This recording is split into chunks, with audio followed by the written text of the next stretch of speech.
I've put quite a bit more time into Alan Wake 2 since the first couple of hours I spent with the game. I've seen a lot more of what it has to offer. I'm not entirely sure how deep I am. I'd guess roughly halfway through, but I'm starting to wonder if it might be more than that. Some of the chapters are very short, mostly narrative. The game maps are filling in quickly. I've explored a couple of large areas at Saga, including significant time spent in and around Watery. That's brought me to just after Return, Chapter 4. I just returned to Alan as well and played the musical sequence in Initiation Chapter 4, but I still need to make my way into the Ocean View Motel and complete the chapter. Not a lot has happened in a way, with both Saga and Casey needing to be introduced into this world of supernatural elements and realities blending together. Now that that's happened, I hope there's still quite a bit more to go, and events will be more significant. When reflecting on the original Alan Wake, I talked a lot about survival horror and how I'd hoped for a little bit of a different feel in the first game. While the gameplay in Alan Wake 2 is rudimentary in many ways, it is very close to what I pictured when I was thinking about what I wanted from the game and what I'd enjoy the most. I was kind of in the mood for an old-school survival horror experience, and the action bent to the first game didn't quite fit its tone in my mind. Like Resident Evil 4, the action in Alan Wake 2 can be pretty intense, but the pacing and significant moments between those sequences are a large part of the experience, and I'm enjoying the balance between the two. The game is fairly claustrophobic. This is familiar for a survival horror experience, adding to that old-school flavor. The areas you're in seem very large, but while it's well camouflaged, the paths are pretty restrictive. This adds to tension, but has made the game feel a little limited to me at times. I might be too used to the sprawling open worlds that are so common in many modern games. I don't want that here. It was just an observation I couldn't help having pop into my mind. The larger sections I've played as Saga do have areas that are inaccessible at first, and open up for exploration after certain events, expanding things. Inventory is limited, but I've had a good amount of both healing and offensive resources, at least on normal difficulty. The inventory is also a little bit awkward. Items can be assigned to hotkeys, but the interface took me a little while to get used to. Healing happens in real time during combat, though you will automatically reload a battery when your light is depleted. I didn't get into any combat in the first couple hours of the game, but having walked around and interacted with a few things in that time, I thought I knew what to expect, and that proved true. You fight from a close over-the-shoulder angle that, even with the FOV slider maxed, does not afford much peripheral vision. Visibility is often reduced further by darkness, enemies are deadly. You can dodge and run endlessly, but you're not fast, and dodging can have pretty tight timing. I've appreciated enemies not just spawning behind and around me outside of my vision, and I've had pretty satisfying moments a couple of times where I've managed to be the one to sneak up on an encounter, like with a wolf or Taken in the forest, and neutralize them before they could rush me. At first, I thought this iteration of the flashlight mechanic was my favorite. The light boost produces deterministic drain, always consuming one charge, and there's no recharge automatically. This had me being more mindful of the resource and had me more engaged in scrounging for and conserving items. I have found some frustrations with it though. For one, it can be hard to tell when I've burned the darkness away from an enemy. Unless I spend a bullet or light boost, I had to visually determine whether it's fully gone or not, and sometimes there's a lot going on, other effects on the screen, etc. that make it hard to tell. Without using a boost, enemies don't react to the flashlight. The game also seems designed so that one light boost should break the darkness on an enemy. That feels pretty good when it works, but in practice the requirement is tight enough that if I miss hitting the enemy with even a small part of the boost duration, I have to spend another full charge to bring it down. That definitely feels less good, and frankly just takes time. Sometimes, or with certain weapons, I didn't have to use the flashlight at all on enemies before killing them. This was welcome, but also added to the feeling of inconsistency. I recently got a crossbow, and took out a group of enemies near the lighthouse in Watery with headshots from a distance, even recovering an intact arrow or two from the bodies. It's not groundbreaking stuff, but it definitely felt good.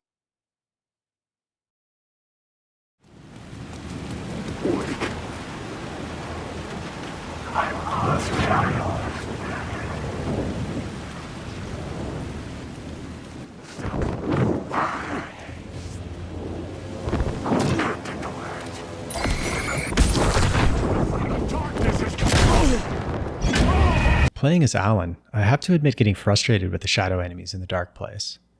The game did a great job keeping me on edge about which enemies were real and which weren't, making me feel in danger and outnumbered, stalked by the darkness. If I got 2 enemies on me though, it was a major headache if I didn't just blast them with more firepower than the basic light and revolver. It's fatiguing being in these sequences for an extended period. I was trying to conserve resources more than I needed to early on, and was not using the flashlight boost as freely as I could have to test the shades I suspected might be real. I kept stumbling into fake enemies that threw me down even if they then evaporated. I was too close to the real enemies when they attacked, fast, repeatedly teleporting at close range. Alan goes down in just a couple of swipes. Once I got a sense of how plentiful resources are, I got more aggressive, light checking suspected enemies from farther away, leaving them stranded when discovered and taking them out more easily. I also learned to hold my attack after a single dodge, since the shades seem to do a pretty nasty 2 or 3 strike combination. Another thing with Alan is that he takes an eternity to reload his revolver, and the revolver is still the only gun I have available to him, since the flare gun has very limited ammo. Every time an enemy forces me to dodge, which often happens multiple times in a row, it resets the reload animation, and it has to be restarted.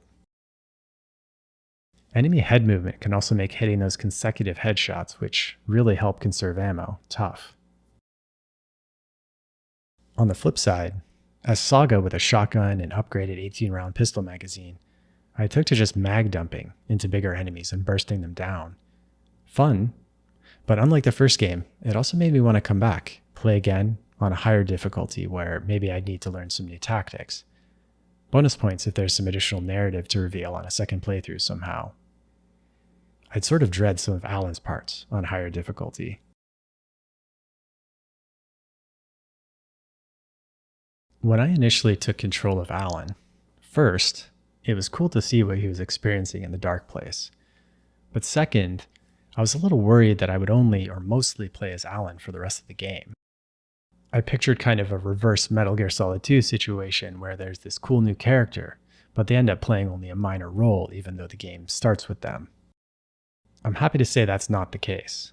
Even more than that, the game lets you pick the order you want to move through the 2 characters' adventures in. This could get a little weird with its impact on how the narrative plays out, but could also add a dimension to the replay value by going back and experiencing events in a different order. Alan's adventure seems to take place in the past, as he's trying to write his way out of the dark place, whereas in Saga's timeline, she's found Alan, aided his escape, and gotten him back into the real world, with the story continuing from there. I think this has drawn me a little more to Saga's story, because I want to see what happens next, whereas the ending of Alan's time in the dark place is already known. I don't want to play Saga's chapters all the way through to the end before anything else, though. Alan's equivalent of the mind place is the writer's room, which looks like a larger version of the attic of the bird-like cabin on Cauldron Lake. Here, Alan can use plot elements he discovers while exploring the dark place to alter the story he's writing, and thus the dark place around him. This is visually pretty neat, but felt at first kind of shallow. I just wanted to try all the options in each location, even return to previous locations and alter them to see if I missed anything. But that led to some self-imposed backtracking, and not all elements make a meaningful difference in each location. This was kind of a bad personal tendency, but wasn't the most fun. I think after completing the subway sequence, I at least got a sense of the scope of the changes when switching plots. They can only be used in specific rooms, and while they can change things some distance from the main locations, generally the changes are fairly localized.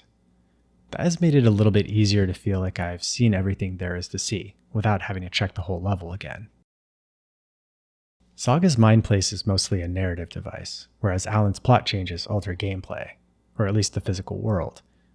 A notable distinction. I'm interested to see how these are used in Alan's remaining sections.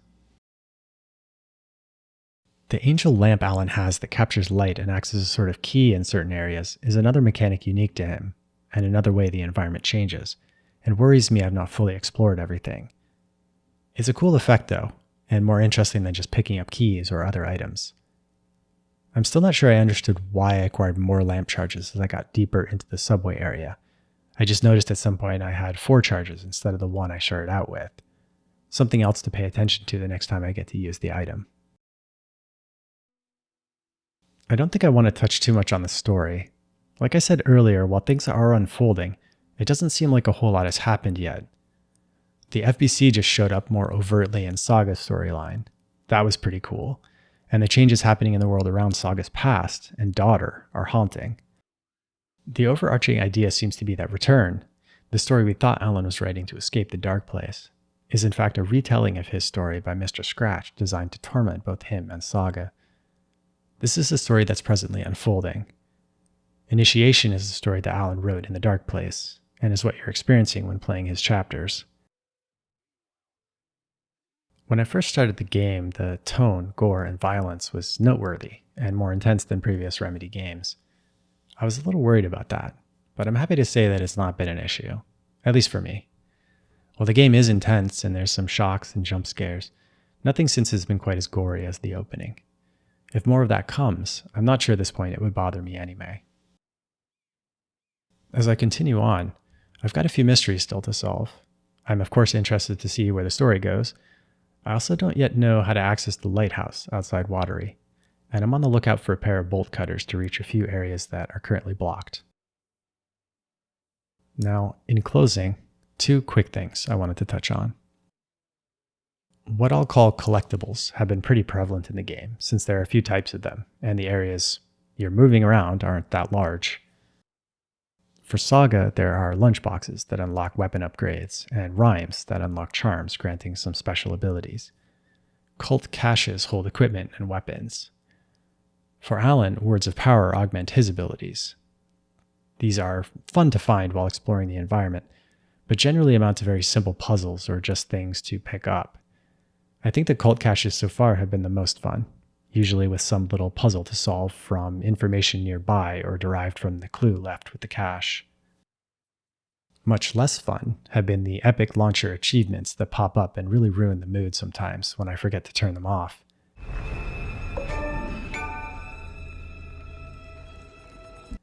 Even with the launcher closed while playing, disabling these requires you to hit Shift F3 and turn on Do Not Disturb every time you start the game.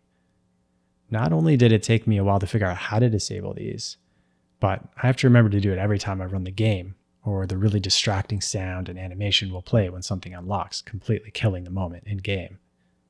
I suppose a minor thing, but man, annoying.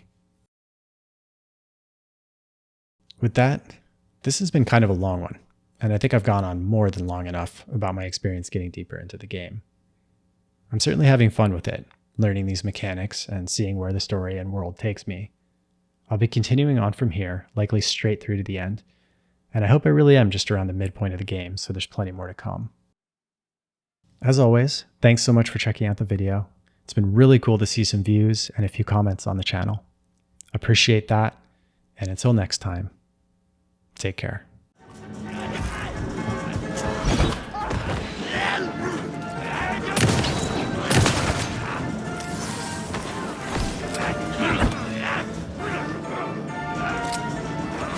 Water from the lake!